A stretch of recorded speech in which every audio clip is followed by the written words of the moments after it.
Assalamualaikum, salam sejahtera abangku yang dikasihi, dirindui selalu. Apa khabar semua? Harap semua okey lah steady lah Alright. So, hari ni kita apa bang? Wah, ini kita Farida. Okey, dia punya decal warna gold ni timbul. Memang steady lah. Tak banyak, jarang saya dapat gitar-gitar akustik, gitar-gitar elektrik. Dia nama Farida ni. So Farida ni made in China lah. Okay, dia nama daripada China. Saya banyak dapat gitar akustik lah. Untuk elektrik macam ni, pattern gaya Les Paul macam ni jarang lah saya dapat.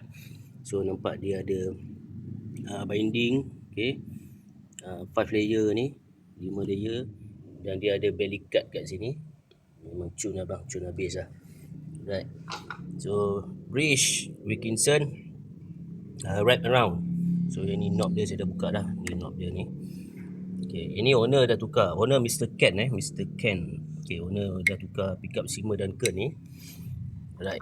So ini dia punya tuning machine daripada Farida sendiri, die cast ni.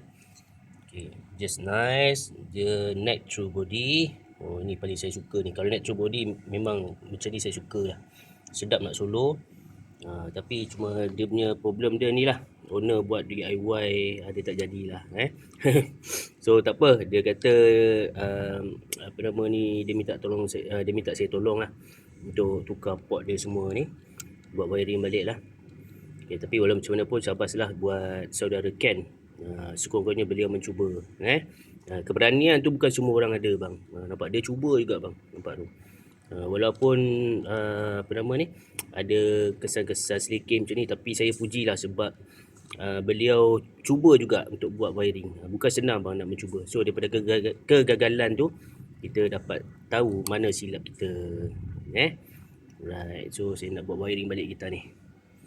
Okay, so yang ini kalau nampak dia punya fret dia ni, dah fret life dia lebih kurang 6/10 lah. Ini kalau tengok pickup ring ni terbalik ni. Yang rendah ni ke depan, yang tinggi ni ke belakang. Macam ni.